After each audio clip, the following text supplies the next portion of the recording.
Hey everyone, welcome to GoTarryn TV. This is Dr. T, PhD, the prodigy of sports psychology, and I'm out here in the beautiful Atlanta area weather, enjoying the outdoor park, and I'm about to go on a nature trail walk. But before I do so, I've invited one of my very best guests right here on GoTarryn TV. In fact, my favorite guest, Miss Kristy Wegert, all the way out in Las Vegas, Nevada. She's going to be here in just a few moments, and then I'm going to head on out and do my walk. But before I do that, I'd like to invite everyone out there to please make sure to like this video, leave us a comment, and share it with all of your friends and family out there.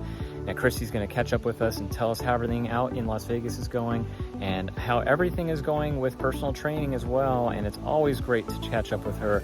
And so it's going to be an amazing 30 minutes. And so I'm really ready for this and excited. It's like my warm-up, so to speak, before I go out on my walk. So again, I'm looking forward to talking to Kristy Wegert, my workout buddy, right here on GoTarryn TV in just a few moments. And remember, with GoTarryn Health and Fitness, it's your time, it's your investment, it's your life. We'll be right back.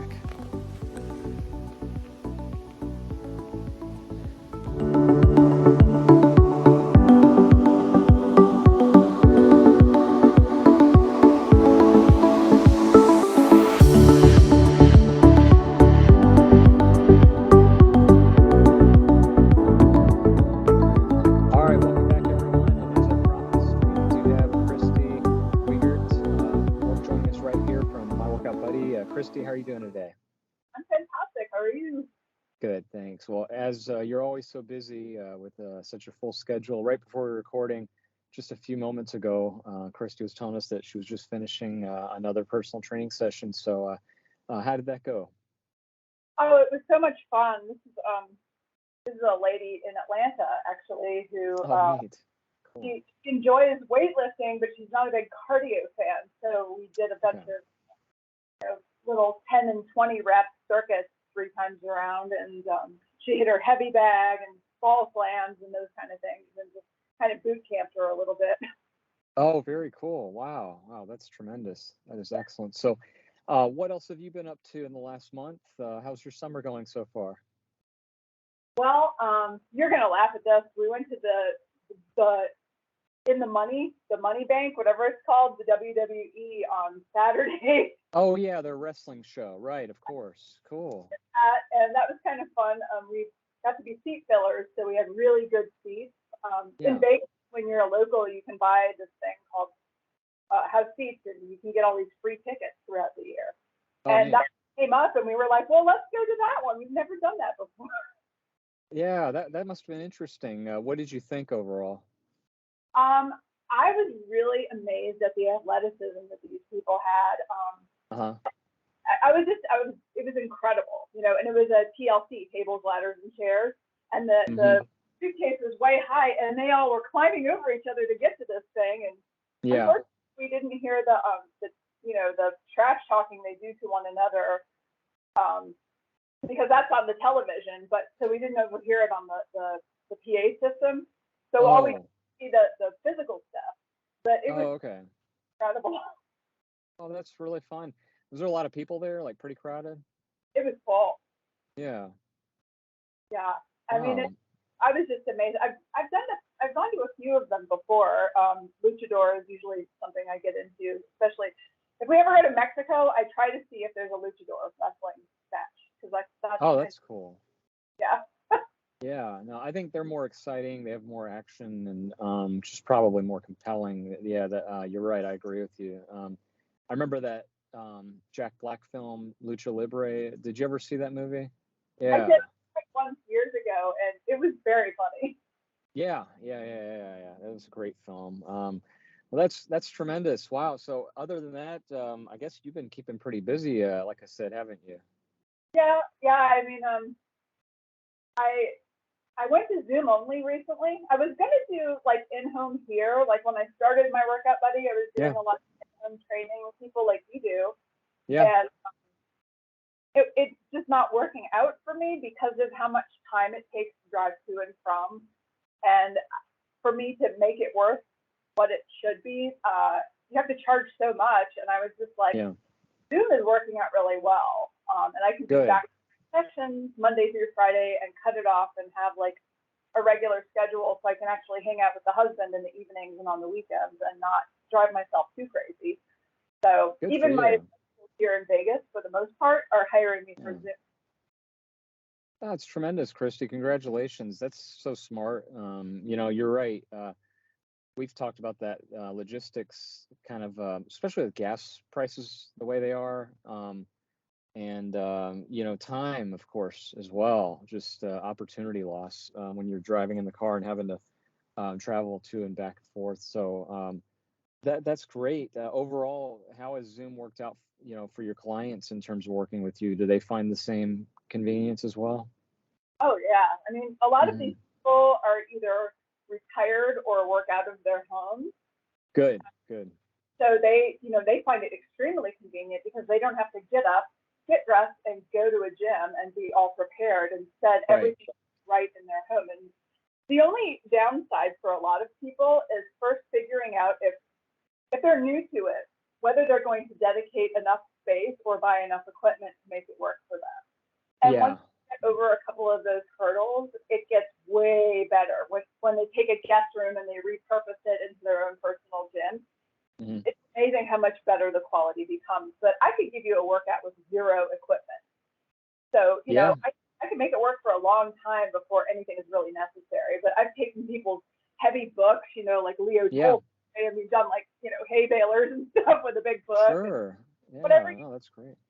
can.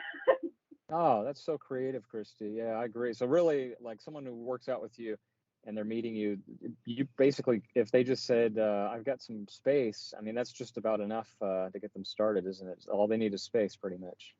Space and the edge of a couch. Hmm. You play with a little bit like soup cans. I've done a whole bunch Right. of soup cans. As long as they weigh the same, you could Yeah. retrofit a little workout into just about anybody's home and stuff. You're right. Yeah, and you're taking it a step further too. You could even, go outside, and I'm sure there's other ways, like at parks or what have you. Working out with people if they're outside. There's so many opportunities there as well. Oh, I've done that before too. You're right.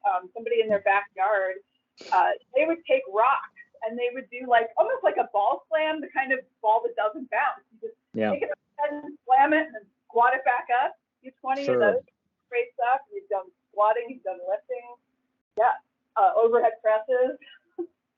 Yeah, I remember when I came over to your gym in Atlanta, outside your home in the backyard, you even told me about how you would take clients and go around the backyard and have them do some stuff out there as well. So I do remember that. That was so fun. Um, Yeah. that's something I really miss about it because people could go outside and play like a kid. And, I feel like when you get to be an adult and you've been forced to sit at a desk all these years in school, and then you sit at a desk all these years as a grown up at an Uh-huh. office job, and Right. it hurts your body for a while, and you forget that exercise is really play. We're just calling it exercise because that's the adult word, but kids move Hmm. their bodies all the time and don't think of it that way. Oh, at least they used Yeah. to. Yeah, you're right. Like I remember being a kid, I was in such more better shape than I am now for sure because of that very reason, just being outside. I remember, I mean, we're the same age almost, and like you can remember your parents probably telling you, go outside and when dinner's ready, come back, to the house. And that's the way it used to be. But now these kids, you see them all the time with their phones and tablets and yeah, what's your take on that, Kristy, when you see, like, for example, the proverbial family that's outside at a restaurant ordering and they're all on their phones? I mean, I'm sure we see that all the time, pretty much.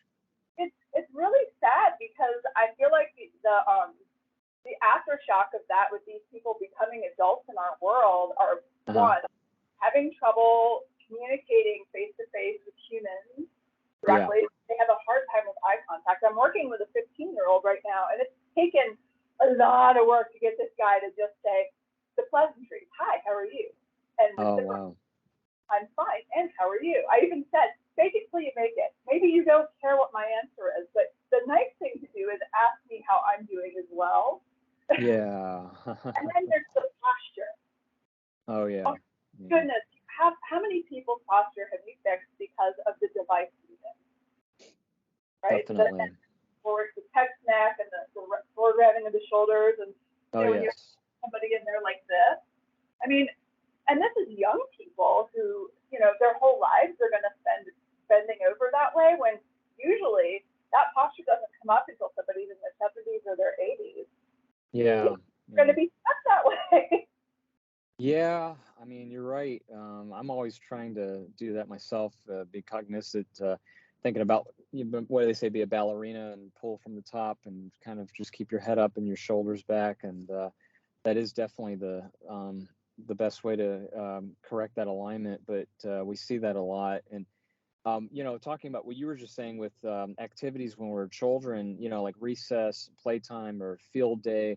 I don't think those exist as much. We don't see those nowadays. And, it's interesting. I don't know why that is, but it just seems like the way we're headed right now is, like you said, a lot of, especially with the pandemic, I feel that we've been headed in a direction of being forced to sit down and go to meetings and do Zoom. And I'm guilty of it. You're standing right now as we do this call. So most people, though, when they're in their meetings, are like me, where we're just sitting at a desk or wherever. And you're right. It does kind of contribute to that bad posture overall. Pretty incredible what's happening. And, you could even be sitting on one of these balls, and Yep. everybody thinks that's going to correct their posture. But I've seen plenty of people schlumping on those things unless you actually sit up straight. That's a good point. There's a million types of chairs out there, and most of them do not do you any favors. Yeah. That's actually a really good point there. Like that. So I'm dying to know if you've been using sliders with people. Oh, sliders. Those are those little round plastic discs. Yeah, I've seen those, but I've never used them before, though. I have been having the best time with these. Yeah, how did you discover those? Let's see. Well, first I was at Play It Again Sports, and I found carpet skates. They were like cool. They looked just hideous. It looked like some cat vomited on them, so I took them home and started playing with them. And I realized that when I got down into high and forearm planks, that it made my planking and my push-ups very challenging. And I got the movers, these good elongated ones, that I don't have to strap to my feet. They're a little easier to use, because when you start strapping them on, it gets really weird. But you can do like mountain climbers really fast, and it's a lot harder on the core to stay up. Oh, I'm sure. Like plank jacks and some of those crazier things you can pike up. So it's oh yeah, like sliding your feet in. Oh wow. Well, and people, when they're at home, sometimes they have paper plates or towels on a hardwood floor. So, I can demonstrate with these, and if they don't have movers, they can play with towels or paper plates, and it does the same thing. That is an awesome idea. Yeah, it's funny because I've seen them, but I've not really used them in training. But that's a workout, though, from what you just said, and I've seen all that too, with working out. That anything, in my opinion, body weight or core, I think that's going to be like 10, 50, 75% harder than just typical, like a regular workout. It tends to be. I always feel like if you can start with like your basics, with the dumbbells and the resistance bands, just to make sure somebody's strong enough to handle that stuff, and then get into those things, it really takes it up a notch. Oh yeah, certainly. That's a great way to throw variety in and kind of step it up, get the challenge going there. So I never even thought about that. Like you said, paper plates. I mean, that's amazing. I mean, that's essentially a real resourceful way to do it. I'll have to try that sometime. It's kind of fun. You just get on your carpet and play around for 20 minutes, and you're just pouring with sweat, and your core is burning, and your legs are burning, and oh wow, great fun. You definitely are happy when you're done with it. You're very satisfied. Yeah. That's a great way to throw that in your arsenal of basically having some more equipment to use, because just looking in your background, again, I was impressed as always with all the different equipment. You pretty much have everything as far. I mean, there's nothing you're missing in terms of like a true workout. I'm missing, because I moved, and we had such a small box truck for our move, because we went to an apartment and then to the house. So I had to sell my heavy bag. I got rid of my back extension. I don't have a treadmill anymore, but everything else I have. So, you know, here you want to go outside to do your cardio.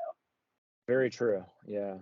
The only reason I had a spin bike is because that was like my first real, other than hiking, my first cardio. And it's a really good go-to for like a warm-up or some drills after lifting or something. And, you know, it's a standard for me, so I kept it. Even though it's oddly shaped and it didn't go very well in the box truck, I was like, make it work, guys. This is not going anywhere. Yeah, that's I know that since you've moved, you've told me about all the exploring that you've done, and how are you like overall enjoying, you know, the Nevada area out there in the Midwest? This is so much fun here. Basically, most people don't think of Vegas in this way. If you're standing in the middle of the strip, nobody thinks it's a hiking destination. But the entire perimeter of our city, we're in a valley, is mountains. You are surrounded by hills, and every direction you go, you can hike. And wow, incredible. So you can, you know, in the winter, in the fall, and spring, you can hike here and there.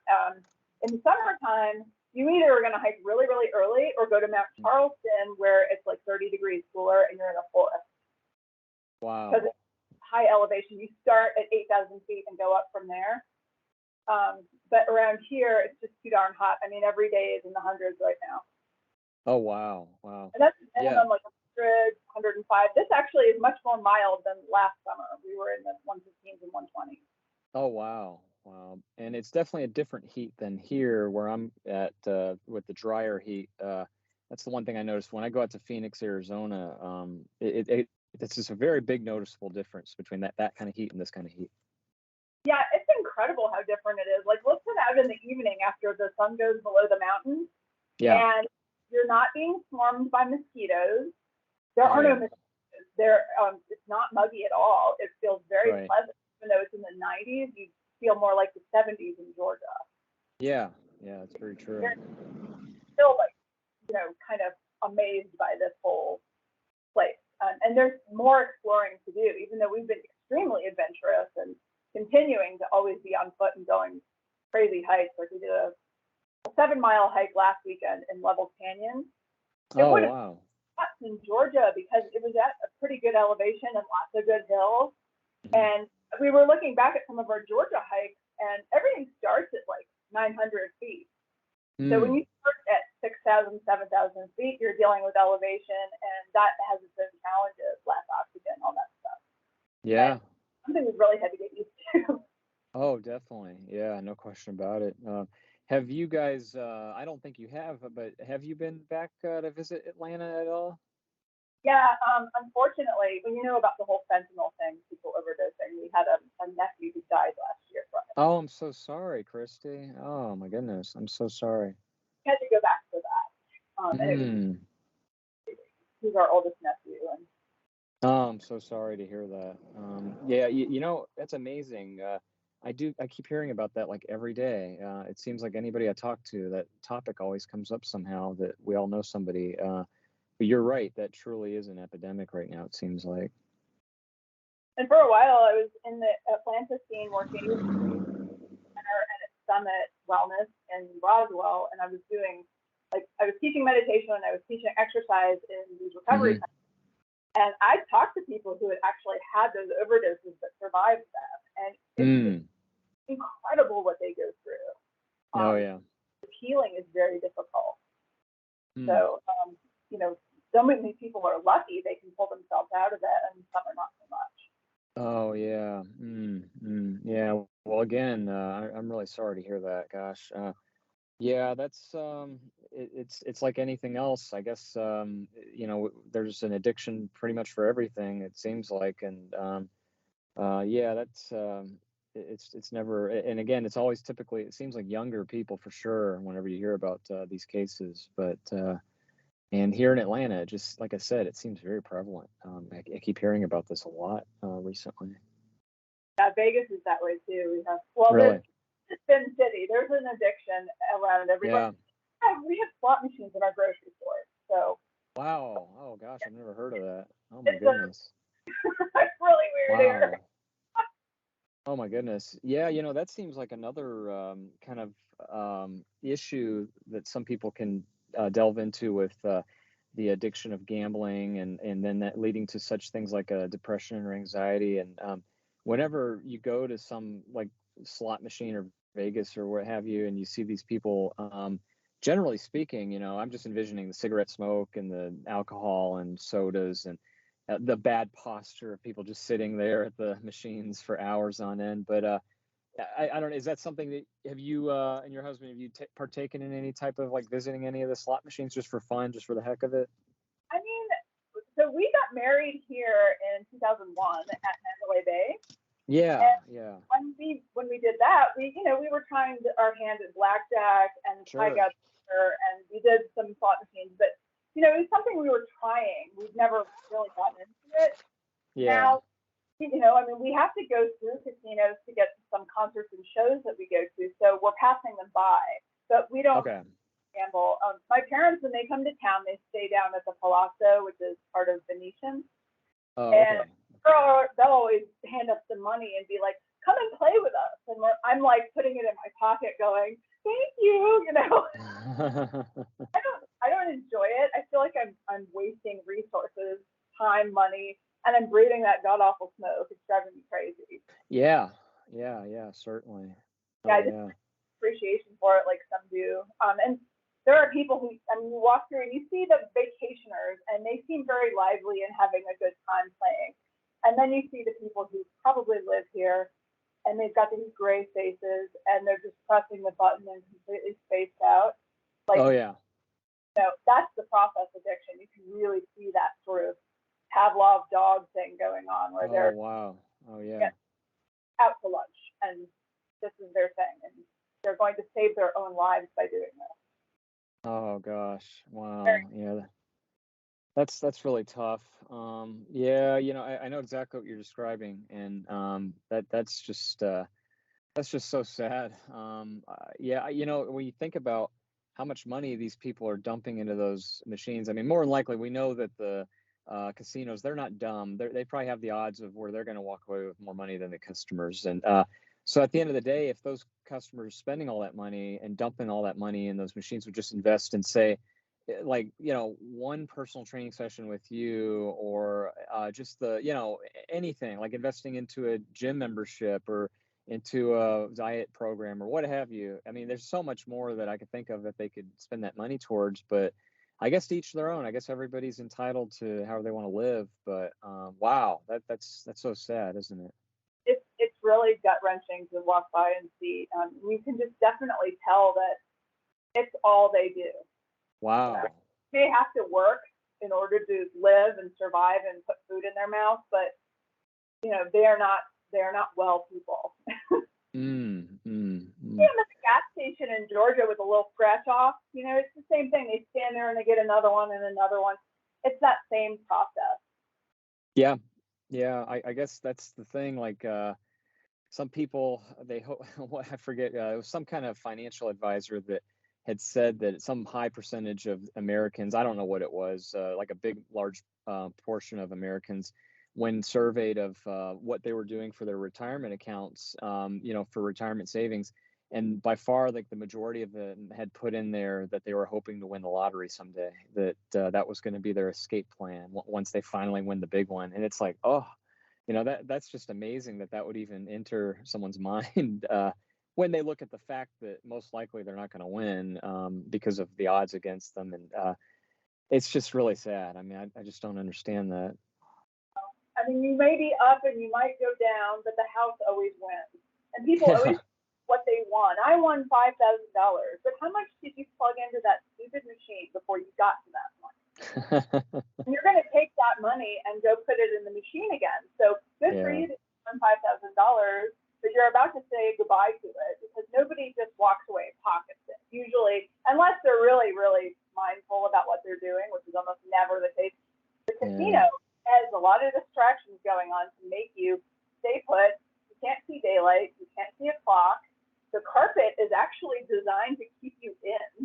I never heard that. That's interesting. Yeah, even the pattern in the carpet is actually drawing you in instead of out.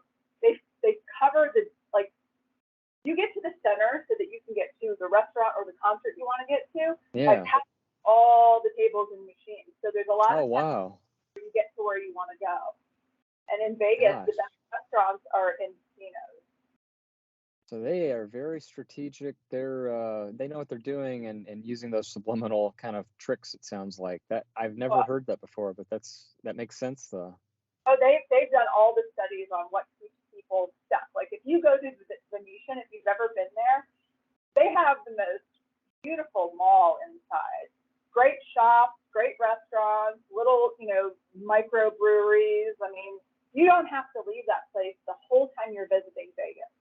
Not once. Unless you really are intentional about it and you get out of there, but it's a mile from your hotel room to the door where you get your Uber. So, wow. Yeah, I mean, they make it very difficult to leave.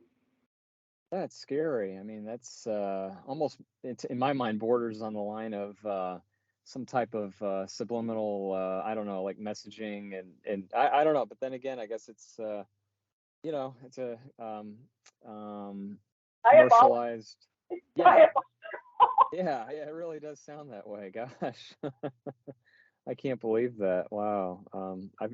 That's fascinating. I find that very interesting. That would be just really. I'd like to. It sounds like something I like to read up more on, or watch a documentary on, or learn. I bet there's so much there. That's a whole nother world in itself. Yeah, I mean, like I said, that's not really our bag. So the majority of what we do tends to be more about the hiking, mountain biking. We're into the natural aspects of things here, and we sprinkle a little bit of downtown on occasion. There's a place here called the Arts District. It's a little like Little Five Points, but it's way bigger. And we go down there pretty frequently, and it's very funky and fun. And that's cool. Than the whole casino bit. Like if we're going to go out into like that little more of a counterculture thing. Oh yeah, no, that sounds great. I don't think I've asked you this, Kristy. I may have, but have you guys made it to Phoenix, Arizona? Because you're not that far from there.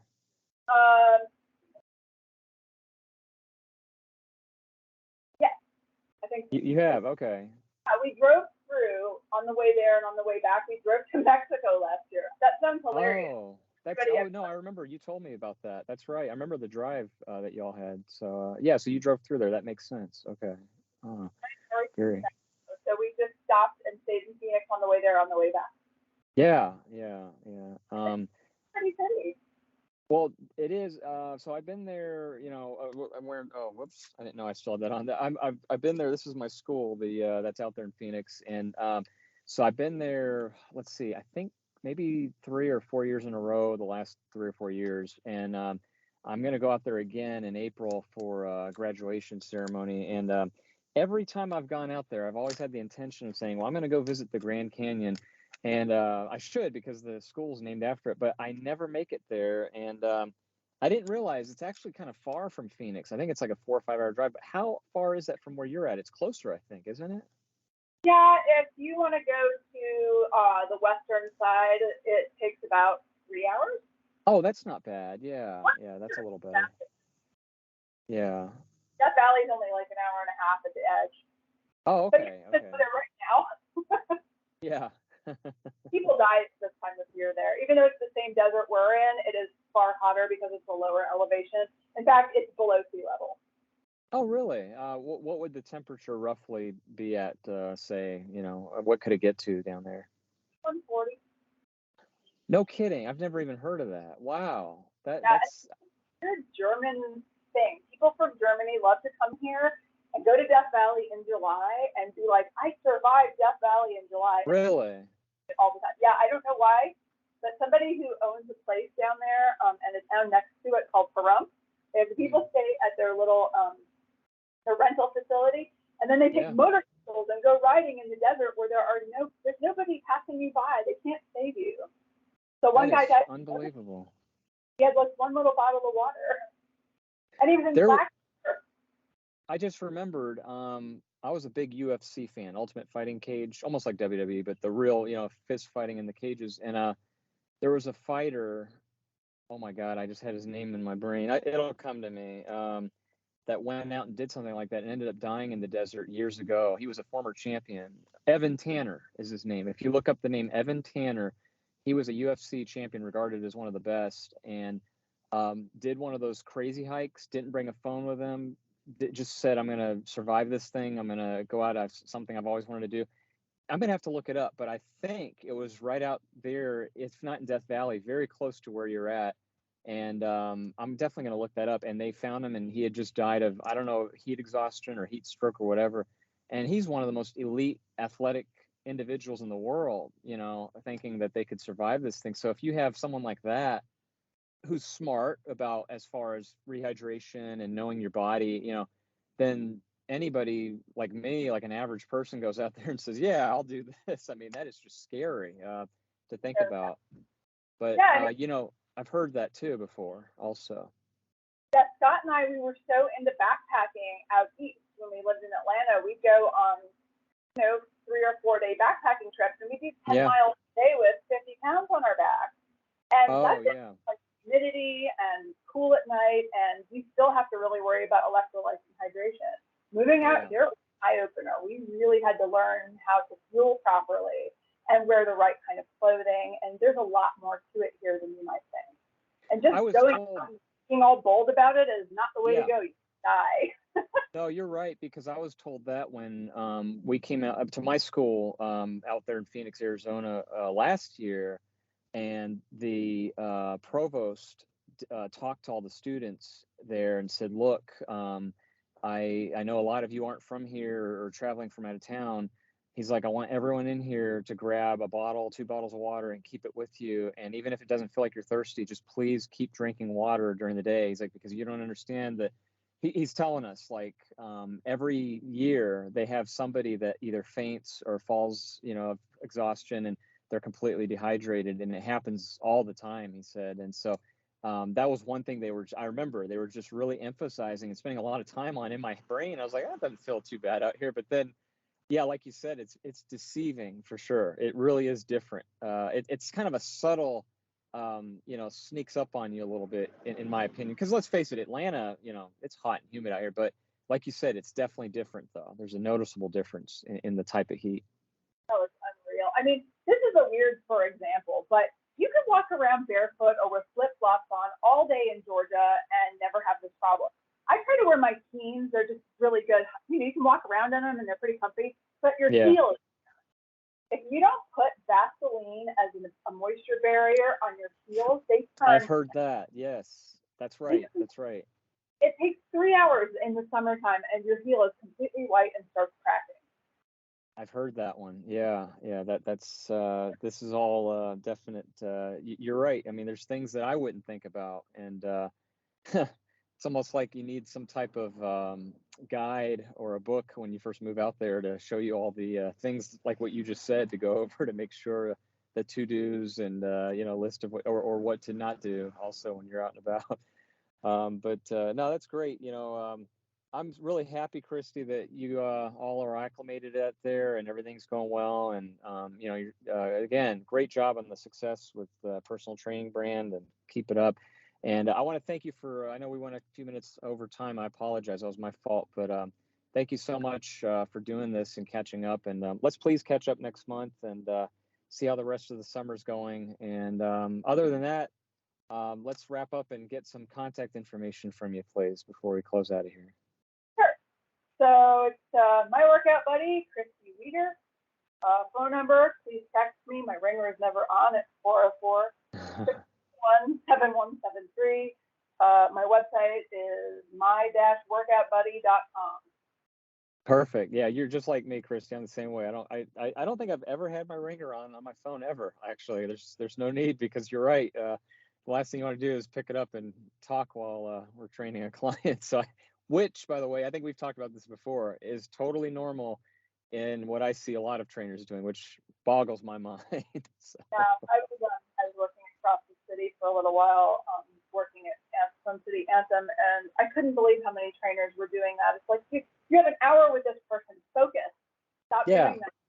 Or texting on their phone. Just, they could, you know, I don't get it. I don't know. That's time. That's a whole nother 30-minute topic for our next time when we talk, for sure. We could go down that rabbit hole, and there's a lot of things there for sure we could discuss. But Kristy, thank you again, and again, best of luck. You guys take care, be safe, stay rehydrated and cool out there, and let's talk next month and catch up and see how everything's going. All righty, thanks a lot. All right, thank you, Kristy, and here comes your contact info right now.